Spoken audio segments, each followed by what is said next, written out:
नमस्कार दोस्तों, आज मैं आपको भागवत गीता के तीसरे अध्याय की कथा सुनाने जा रही हूँ। प्रेम से बोली विष्णु भगवान की जय हो।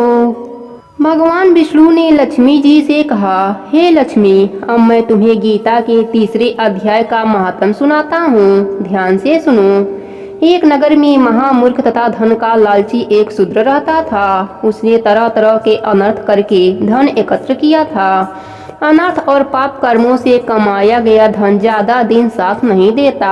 फलतः वह मांस एवं मदिरा आदि का सेवन करने लगा। धीरे धीरे पाप कर्म से कमाया गया उसका धन समाप्त हो गया। शूद्र का भी दुखी रहने लगा। एक दिन वह मन में धन की इच्छा लेकर चोरी करने की सोच रहा था। उसकी स्त्री तथा पुत्र धार्मिक प्रवृत्ति के थे। उन्हें पाप कर्मों से कमाई गई दौलत से घृणा थी, इसलिए वह उस दिन चोरी की बात मन से निकालकर कहीं नहीं गया। धन का लालची और नीच प्रवृत्ति का पुरुष कुछ क्षण के लिए धर्म अधर्म के मध्य विचरता है, लेकिन सद्बुद्धि या विवेक उसके पास नहीं होते। शूद्र चोरी करने की आदत के साथ साथ अन्य दुर्व्यसनों से भी ग्रसित था। वह मांस मदिरा के अलावा पराई स्त्रियों के साथ रमण करने का भी शौकीन था। उसे अपना शौक पूरा करने के लिए धन की आवश्यकता थी, जो अब उसके पास नहीं था। इसलिए अगले दिन निश्चय करके वह चोरी करने के लिए घर से निकल पड़ा। चलते समय उसने अपने पत्नी से कहा कि धीरे धीरे धन खत्म हो रहा है, इसलिए मैं व्यापार के लिए किसी दूसरे देश में जा रहा हूँ। इतना कहकर वह चला गया, लेकिन चोरी करके लौटते समय रास्ते में कुछ हत्यारों ने उसकी हत्या कर दी और उसका सारा धन लूट लिया। हत्यारे उसके शव को एक वृक्ष की शाखा में बांधकर चले गए। अपनी अकाल मृत्यु के पश्चात शूद्र ने प्रेत योनि पाई। वह एक बट वृक्ष में रहता था और अपनी इस प्रेत योनि से काफी दुखी था। कभी कभी वह उस बट वृक्ष से निकलकर उसके चारों ओर घूमकर रोता था कि उसका कोई स्वजन आए और उसे इस योनि से मुक्ति दिलाए। उसकी पत्नी धार्मिक प्रवृत्ति की थी। इस बात का स्मरण करके वह कभी कभी वह सोचता था कि शायद उसकी पत्नी की पूजा अर्चना से उसे एक दिन इस प्रेत योनि से मुक्ति मिल जाए।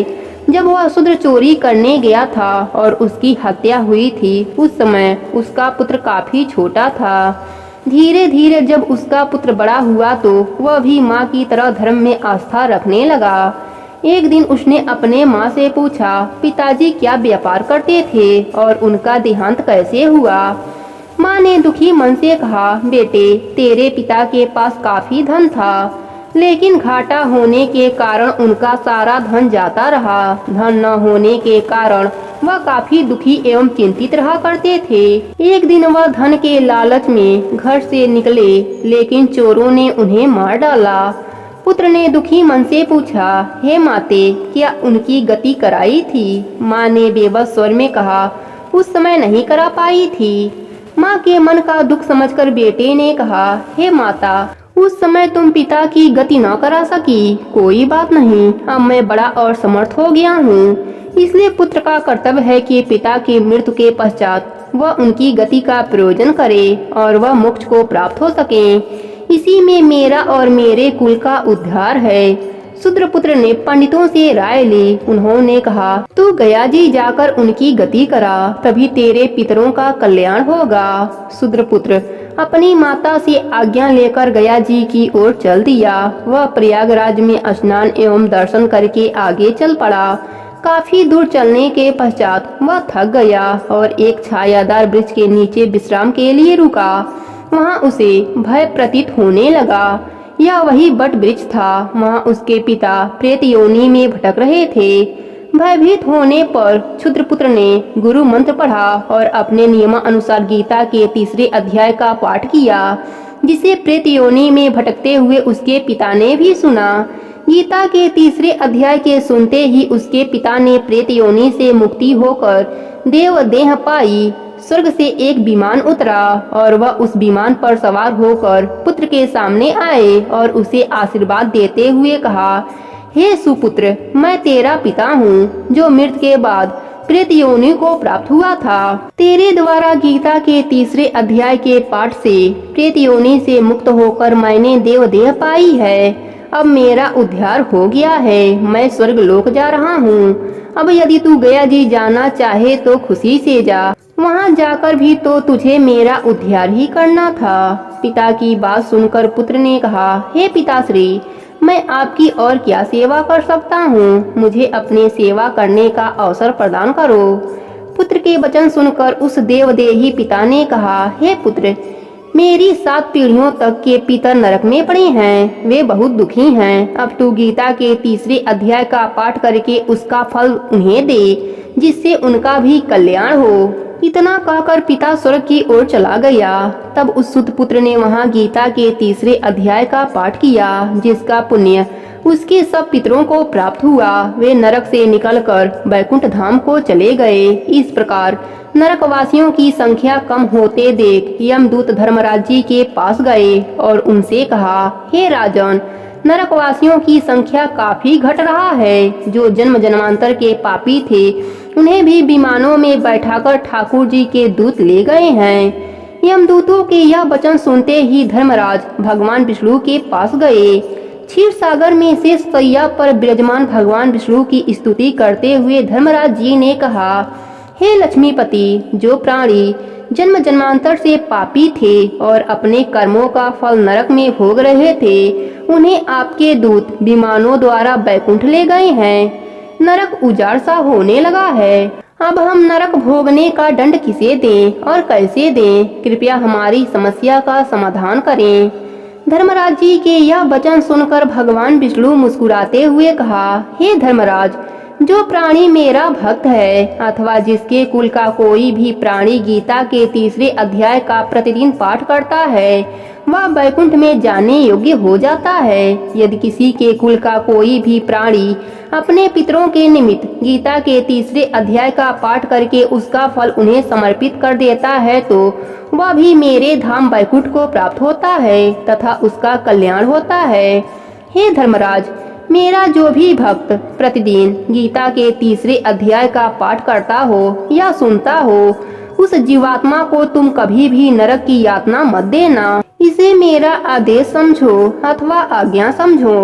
भगवान विष्णु के यह वचन सुनने के पश्चात धर्मराज जी यमलोक में लौट गए और अपने दूतों से कहा, हे दूत जनों, जो प्राणी गीता के 3रे अध्याय का नित्य पाठ करे अथवा सुने, उसको कभी नरक में मत भेजना। यह भगवान विष्णु की आज्ञा है।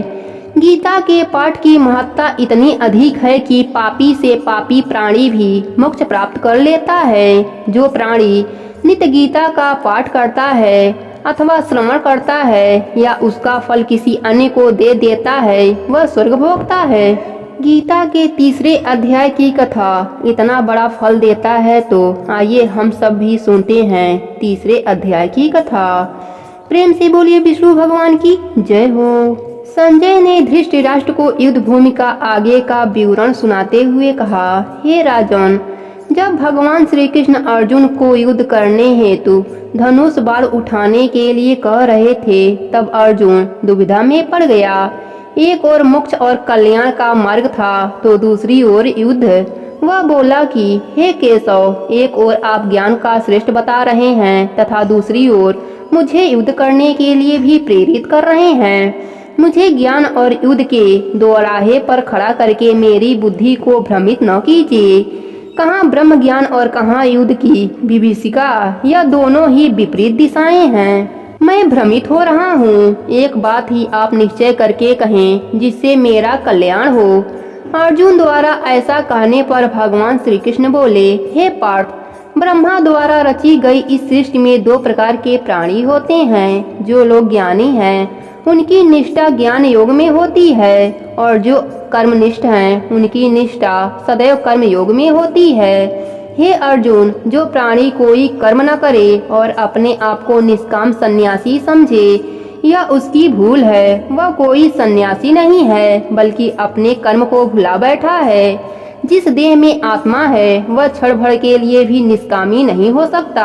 माता के गर्भ में आने से लेकर मृत्यु उपरांत प्राणी सदैव कर्म करता रहता है। किसी भी प्रकार से कर्म स्वरूप त्याग देना उचित नहीं है। इसमें न तो निष्काम भाव की प्राप्ति होती है न ही भगवान भक्ति है। हे अर्जुन, सर्वाधिक महत्ता कर्म की है। मनुष्य, पशु, पक्षी आदि सभी कर्म के अधीन है।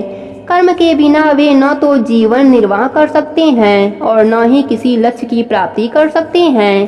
कर्म की महत्ता का वर्णन करते हुए गोस्वामी तुलसीदास ने भी कहा है, कर्म प्रधान विश्व रचि राखा, जो जस करहि तो तस फल चाखा।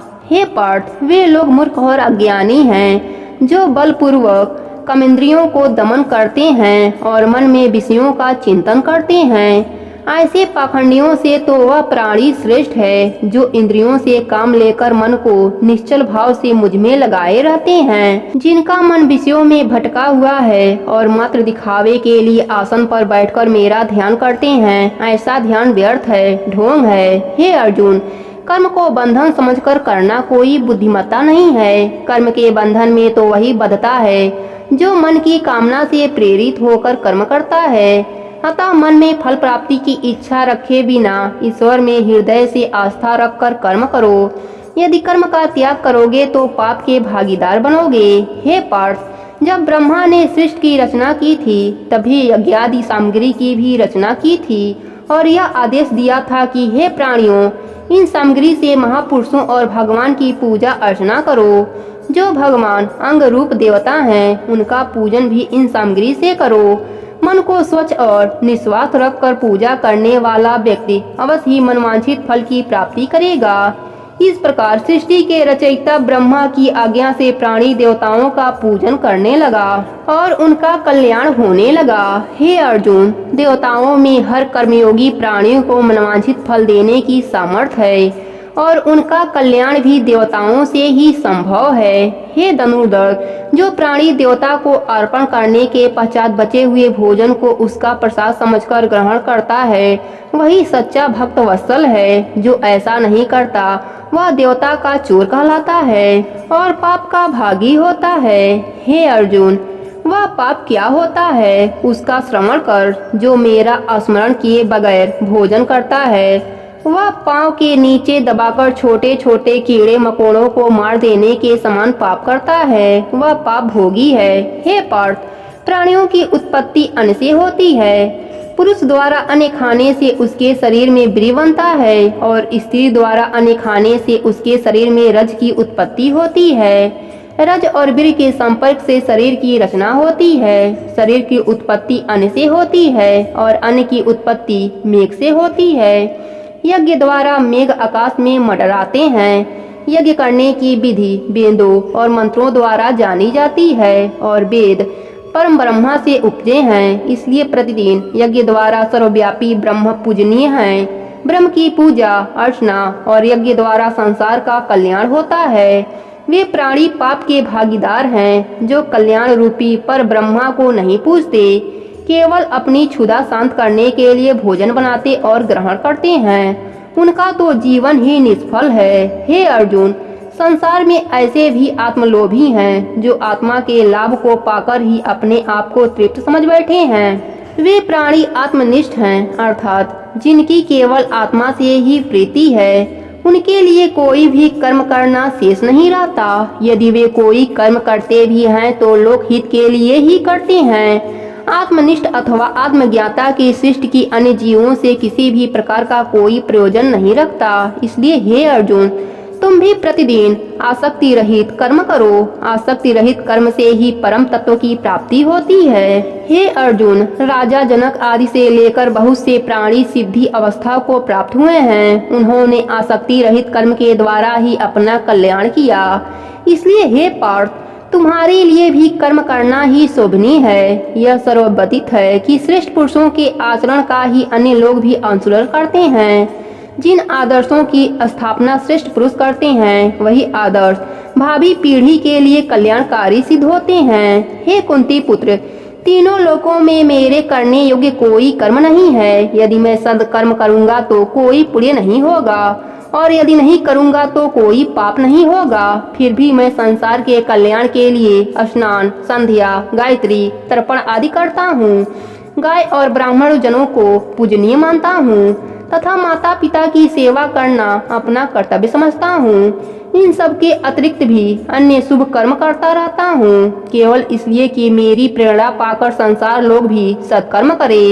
यदि मैं अपनी इस कर्तव्य निष्ठा में आलस्य करूँगा अथवा शुभ कर्मों का त्याग करूँगा तो सांसारिक लोग भी निष्कर्म हो जाएंगे। इसलिए सांसारिक लोगों के कल्याण के लिए सत्कर्म करने शोभनीय है। यदि मैं कर्महीन हो जाऊंगा तो सांसारिक लोग भी कर्महीन और पथभ्रष्ट हो जाएंगे। हे अर्जुन, मेरे कहने का तात्पर्य यह है कि जिस मार्ग पर मैं चलूंगा उसी मार्ग का अनुसरण सांसारिक लोग भी करेंगे। यदि मैं ऐसा नहीं करूंगा तो प्रजा पालक कैसे कहलाऊंगा। हर प्राणी में मैं विराजमान हूँ। मैं संसार के किसी भी प्राणी को कर्महीन होते नहीं देखना चाहता। हर प्राणी नारायण की मूर्ति है, अतः प्राणी के पथयुत होने से वह पाशविक वृत्ति का हो जाएगा और सत्कर्मों की क्षति होगी।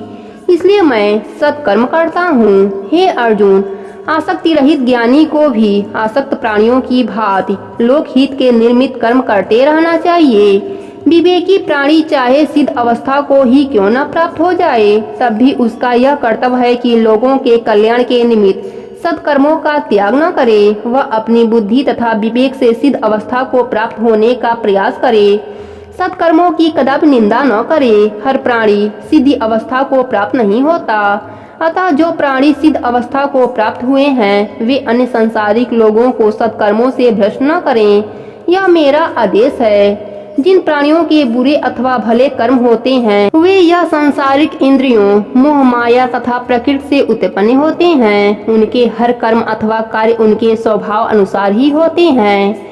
हे धनुर्धर अर्जुन, सभी प्राणियों का रक्षक मैं ही हूँ, इसलिए अपने सभी कर्म एकाग्रचित होकर मुझे अर्पित कर दें। हे पार्थ, निष्काम भाव से शोक और मोह का त्याग करके तू युद्ध कर।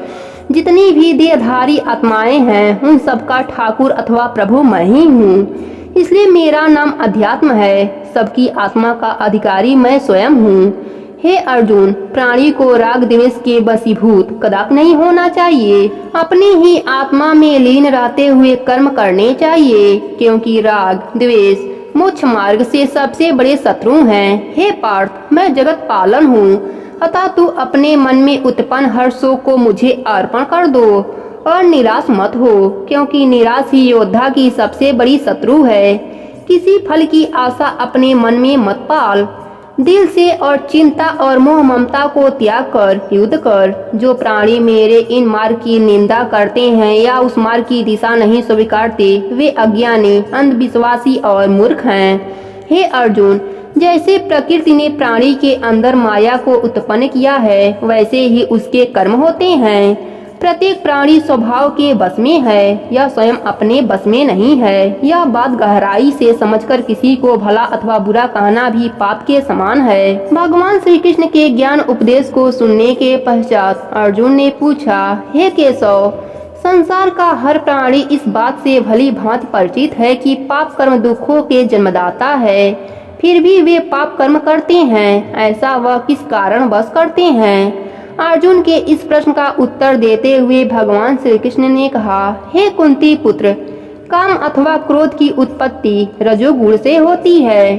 जिस प्रकार अग्नि तृप्त नहीं होती उसी प्रकार काम भी अतृप्त रहता है। यह सुनकर अर्जुन ने कहा, हे केशव, मुझे इस संदर्भ में विस्तार से बताइए कि इनका जन्म कैसे होता है तथा जन्म के बाद ये किस प्रकार विस्मित होते हैं, इनकी आत्मा कैसे होती है। भगवान श्री कृष्ण ने कहा, हे अर्जुन, काम भाव प्राणी का अदृश्य शत्रु है। इसका निवास प्राणी के शरीर, मन और इंद्रियों में होता है। सर्वप्रथम मन में काम की भावना जागृत होती है, उसके पश्चात इंद्रियां सजग हो जाती हैं। परंतु यदि किसी कारणवश काम की पूर्ति नहीं हो पाता तब प्राणी के मन में क्रोध की भावना जागृत होती है। क्रोध भयंकर परिणामदायक होता है।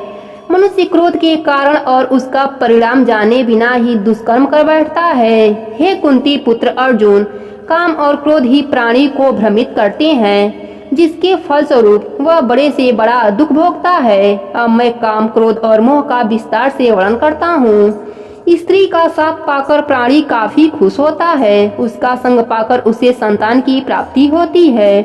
फिर वह संतान के मोह में अंधा होकर अच्छे बुरे कर्म भूल जाता है, या तो उसका स्त्री के संग का फल है। यदि प्राणी पर नारी के साथ प्रीति बढ़ाता है या उसके साथ संगति करता है और वह किसी अन्य पुरुष अथवा स्त्री द्वारा देख लिया जाता है तो वह घोर पाप है, वह राजदंड का अधिकारी होता है।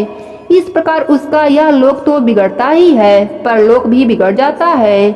ऐसा करने से उसका चरित्र हनन भी होता है और समाज से बहिष्कृत भी होता है। हे अर्जुन, अब मैं तुम्हें क्रोध से होने वाली हानि के विषय में बताता हूँ। क्रोध कर्म से भरी यह देह जब उबलते हुए दूध की भांति उबलती है तो प्राणी अपना अच्छा बुरा देखे बिना ही अनर्थ कर बैठता है, क्योंकि क्रोधित प्राणी अंधा होता है, उसे अपना वर्तमान या भविष्य कुछ भी दिखाई नहीं देता। जो अंधा हो चुका है वह गहरी खाई में भी गिर सकता है और पाप के दलदल में भी पड़ सकता है। यदि क्रोधित अवस्था में उसका पाप बड़ा और भयंकर है तो राजा उसे दंड देते समय उसका सारा धन भी छीन लेता है। इस प्रकार वह परलोक में यमदूतों की यातना का अधिकारी हो जाता है। हे कौन्तेय, काम और क्रोध भय के प्रतीक हैं। यह हर पल प्राणी को अपनी ओर आकर्षित करते हैं। यह दोनों पाप और निष्ठा के कर्म हैं। हे अर्जुन, यह काम क्रोध उसी प्रकार प्राणी के अंदर बैठी कमजोरी की प्रतीक्षा करते हैं, जिस प्रकार चोर मौके की प्रतीक्षा करता है कि कब घर का स्वामी निद्रा मग्न हो और कब मैं अपना कर्म करें। यह घर के स्वामी की कमजोरी थी कि वह चोरी के भय से बेखबर हो गया और दुराचारी चोर अपना कार्य कर गया। ठीक उसी प्रकार काम और क्रोध भी प्राणी के अंदर विराजमान कमजोरी की प्रतीक्षा में लगे रहते हैं। प्राणी में यह कमजोरी अज्ञानता वश होती है। मुझे न पहचानने का अज्ञान इनके अंतर्मन में छाया रहता है। अग्नि को धुआं ढक लेता है और धूल दर्पण को ढक लेता है, उसी प्रकार काम और क्रोध ने प्राणी के ज्ञान को ढांप लिया है। ये दोनों ही प्राणी के दुश्मन हैं, इसलिए इनका दमन आवश्यक है। हे अर्जुन, यदि तू समझता है कि यह काम तुझसे नहीं हो पाएगा तो यह मेरी कायरता और सबसे बड़ी भूल है। सर्वप्रथम तू इंद्रियों को अपने बस में कर, मन, बुद्धि और हृदय को बस में कर। मन चंचल होता है, यदि तू उसकी चंचलता को बस में रखेगा तभी इंद्रियां बस में रहेंगी। काम भाव मन में निवास करके प्राणी को मोहित करता है। इसलिए हे अर्जुन, अब मैं तुझे इंद्रियों को बस में रखने का उपाय बताता हूँ। प्राणी के देह में इंद्रियां चैतन्य रूप में विराजमान रहती हैं। बुद्धि मन से अलग है और आत्मा बुद्धि से पृथक है। अतः अपनी बुद्धि को सशक्त करके आत्मा के ध्यान में मग्न हो जा। हे पार्थ, जो मनुष्य अपनी बुद्धि और विवेक द्वारा काम, क्रोध तथा लोभ पर विजय पा लेता है उसका रूप बड़ा बलवान होता है। तू अपने बल का प्रयोग करके काम, क्रोध आदि दुष्टों का हनन कर, यही से तेरे विजय का श्री गणेश होगा। यहीं पर आज की कथा समाप्त होती है। प्रेम से बोलिए कृष्ण भगवान की जय हो।